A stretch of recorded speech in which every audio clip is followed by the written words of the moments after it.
नमस्ते प्यारे भाइयों, माताओं और बहनों। शुरू करें फिर कानों देखे किससे।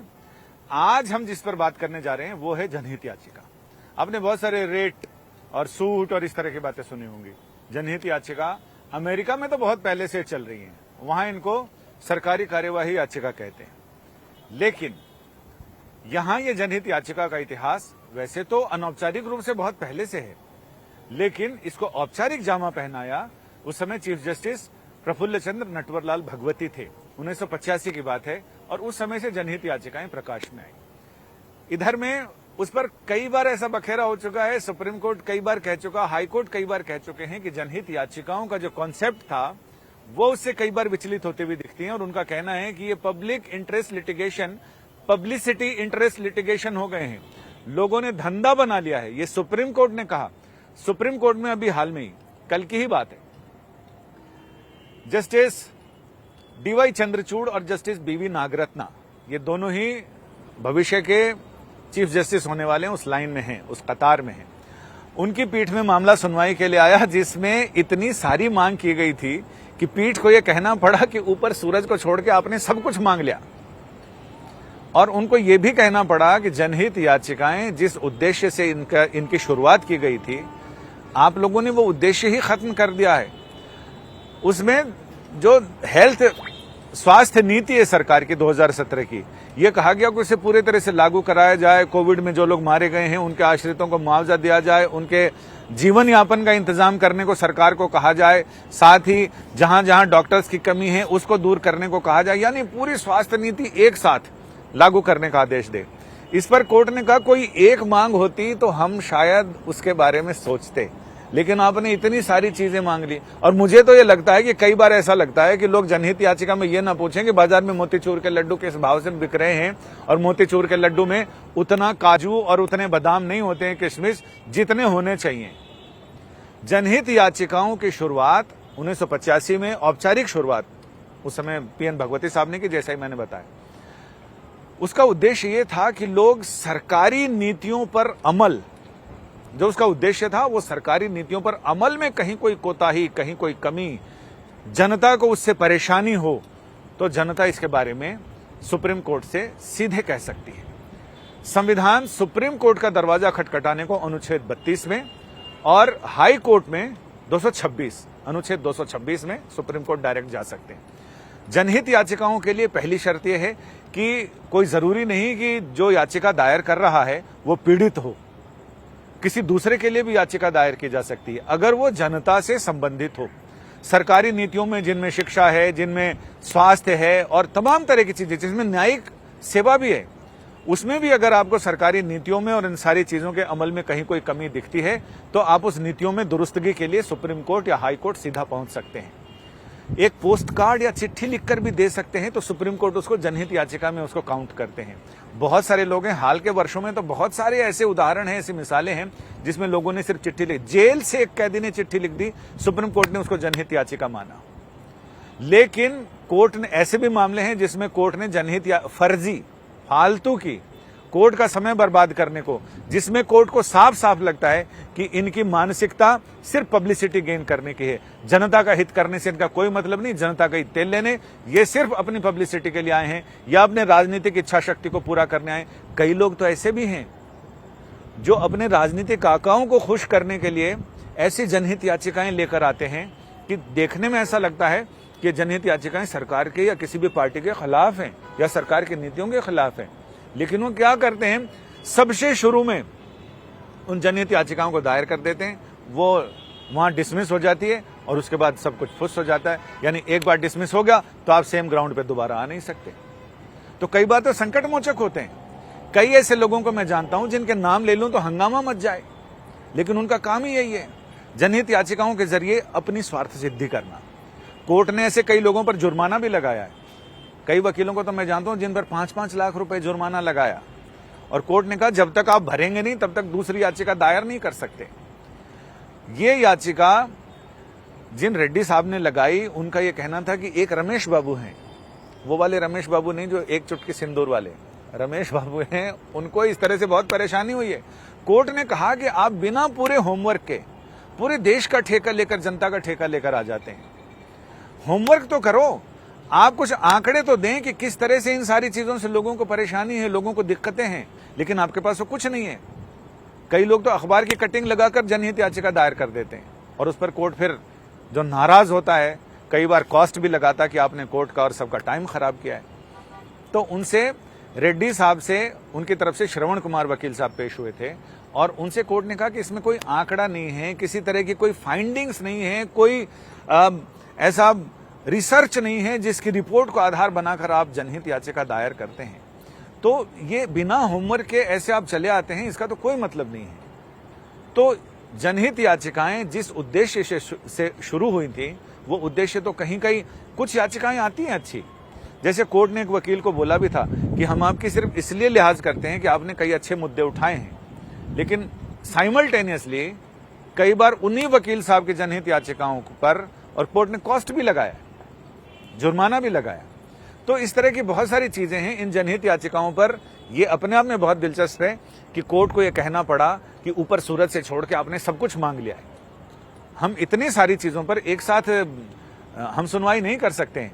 जब लास्ट में कोर्ट ने सारी चीजें बताई कि आपकी याचिका में यहां यहां यहां यहां ये सारी कमियां हैं, कमियों से भरी हुई याचिका है, आप सिर्फ एक आदमी की वजह से पूरे देश के लिए संदेश नहीं दे सकते। हम यहाँ पूरे देश के लिए आदेश नहीं दे सकते हैं, क्योंकि इसमें कोई रिसर्च नहीं। पता तो चले कहीं कहीं की रिसर्च आपने लगाई है तो हम राज्य सरकारों को नोटिस जारी करके उनसे पूछें तो सही कि हाँ बताओ ये चीजें आई हैं, इस पे तुम्हारा क्या रिएक्शन है, क्या जवाब है, क्या रेस्पॉन्स है।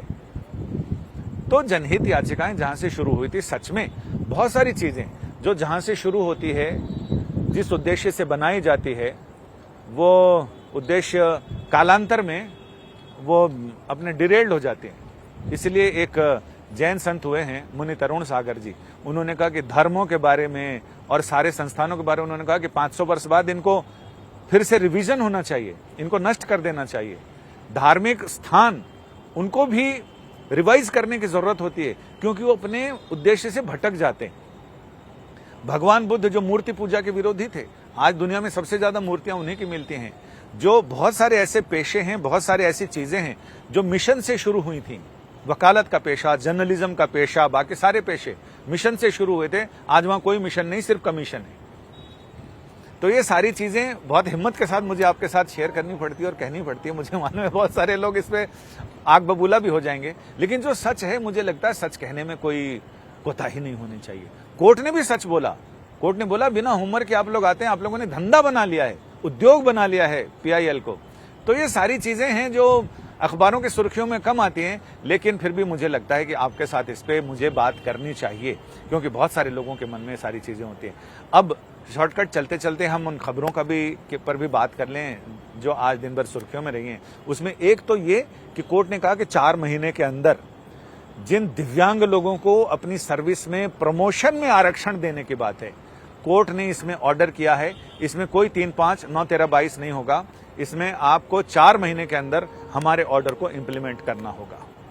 तो ये बड़ा आदेश सुप्रीम कोर्ट ने दिया। इसके अलावा पटाखों पर बैन, जैसे ही दिवाली आती है तो पटाखों पर बैन को लेकर फिर से याचिका आती है। तो उस याचिका पर सुप्रीम कोर्ट ने फिर कहा कि जो कानून बनाने वाले हैं, चुनाव में जीतकर जो आते हैं, जीत का जश्न पटाखों से मनाते हैं। तो जैसे एक बड़े अभिनेता आते हैं, वो बताते हैं कुछ मीठा हो जाए, तो वैसे ही जीत का जश्न पटाखों से मनाते हैं लोग। तो जो लोग कानून बनाने वाले हैं, जिनके ऊपर कानून की रक्षा का दायित्व है, वो सारे लोग अपनी आंखों के आगे जश्न पटाखों से मना रहे हैं। उस समय पॉल्यूशन नहीं होता।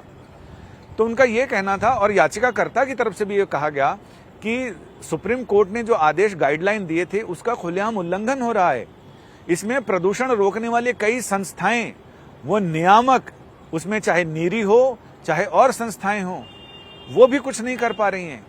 जितने तरह के पटाखे कहे गए थे कि इतने अलाउड हैं, वो बाकी बेरियम वाले पटाखे भी खुलेआम बिक रहे हैं, कोई कुछ नहीं कर पा रहा। यानी धूमिल कवि ने लिखा था कि किसी ने राजधानी की सड़कों पे सत्यमेव जयते को मिटाकर लिख दिया, यहां सब चलता है। तो यहां सब चलने वाली बात है। तो ये कुछ ऐसी खबरें हैं जो हमें भी कचोटती हैं, आपको भी कचोटती हैं। ये दिवाली का पर्व ऐसा बताते हैं लोग, इस पे बहुत सारे लोगों को ऑब्जेक्शन होगा कि ये प्रकाश का पर्व है, पटाखों का नहीं। कालांतर में पटाखे भी इसमें जुड़ गए, लेकिन अब तो ये लगता है कि यार बिना केक के जन्मदिन कैसा और बिना पटाखों की दिवाली कैसी। लेकिन अब जब स्थिति ऐसी आई है, जब दम घोंटू प्रदूषण हमारे गला दबा रहा है, तो हमें नए सिरे से सोचना तो पड़ेगा, जमाने के साथ कदम ताल करना पड़ेगा। तो ये कुछ खबरों के साथ हम, जैसा कि चलते चलते हम आप लोगों के सलाह, सुझाव, डांट, फटकार, प्यार, दुलार, ये सारी चीजें आपसे शेयर करते हैं, क्योंकि आपसे जो चीजें मिलते हैं हम आपको ही समर्पित करते हैं। तदें वस्तु गोविंदः तुभ्यमेव समर्पित। तो हम बात करते हैं, जिस समय हमने ये मैरिज ब्यूरो पर कोर्ट कहता हूं, ये उपभोक्ता मंच ने, उपभोक्ता अदालत ने जो जुर्माना लगाया और जो उसकी पीड़ा बताई, उस पर लोगों ने अपनी प्रतिक्रियाएं दी हैं। और उस समय कौवा भी सामने से निकल गया था, तो उस पर भी किसी ने, हमारे सोमराज राजपुरोहित ने लिखा है कि कौवा सामने से इसलिए निकला क्योंकि श्राद्ध पक्ष चल रहा है। चलिए साहब। और कुमार सत्यम ऑफिशियल, बहुत सही कहा आपने, अंत में दिल छू गया। चलिए साहब, आप लोगों को अच्छा लगा तो हमारी मेहनत सफल हो जाती है। इन्होंने बहुत अच्छा लिखा, जहाद वाले प्रकाश जी के चुटकुले। सर जी, ये शादी वाले लड्डू ऐसा ही होता है, जो खाए वो भी पछताए और जो ना खाए वो भी पछताए। तो मेरा ये मानना है कि अनुभव लेके पछताना ज्यादा बढ़िया है, क्योंकि आपके पास एक अनुभव होता है। और बिना खाए पछताए तो उसके पास अनुभव नहीं होता, वो सुनी सुनाई बातों से ही होता है। लेकिन हम कहते हैं कानों देखी, कान से भी अगर आप देख लो तो देखना अपने आप का अनुभव है। वो अनुभव लेके अगर पछताएं तो वो ज्यादा समझदारी का काम होता है। और मनोहर सिंह देवड़ा साहब ने लिखा है, कृषि बिल पर जो सुप्रीम कोर्ट की कमेटी बनी थी उसका क्या हुआ। वो कमेटी ने अपनी रिपोर्ट दे दी और कमेटी ये कह रही है कि उस रिपोर्ट को सार्वजनिक किया जाए। अभी तक वो रिपोर्ट सार्वजनिक नहीं हुई। और साहब संदीप सिंह जी लिखते हैं, पत्रकार पोपटलाल को भी इंसाफ दो। हाँ, पत्रकार पोपटलाल, वो एक धारावाहिक है जिसमें उसकी शादी नहीं हुई है, तो उनकी बात कर रहे हैं। और शिवेश कुमार लिख रहे हैं, भुवनेश कुमार लिख रहे हैं, सर आप बहुत अच्छी जानकारी दिखाते हैं, सल्यूट। ठीक है साहब, थैंक यू भुवनेश जी, आपने प्रोग्राम को सराहा। आपकी कोई सलाह हो वो भी जरूर दीजिएगा, हम सलाह का भी स्वागत करते हैं। और गंगाधर फांडान, इन्होंने इमोजी के जरिए अपनी खुशी व्यक्त की है। और रिश्तों की बाढ़, ये सारे लोग इस पर अपनी प्रतिक्रियाएं दे रहे हैं। आपकी प्रतिक्रियाओं का हमें इंतजार रहता है। फिलहाल आज आपसे विदा लेते हैं और अगले दिन फिर किसी नए टॉपिक के साथ, नए कानों देखे किस्से के साथ आपके सामने हाजिर होंगे। आज्ञा दें, नमस्ते।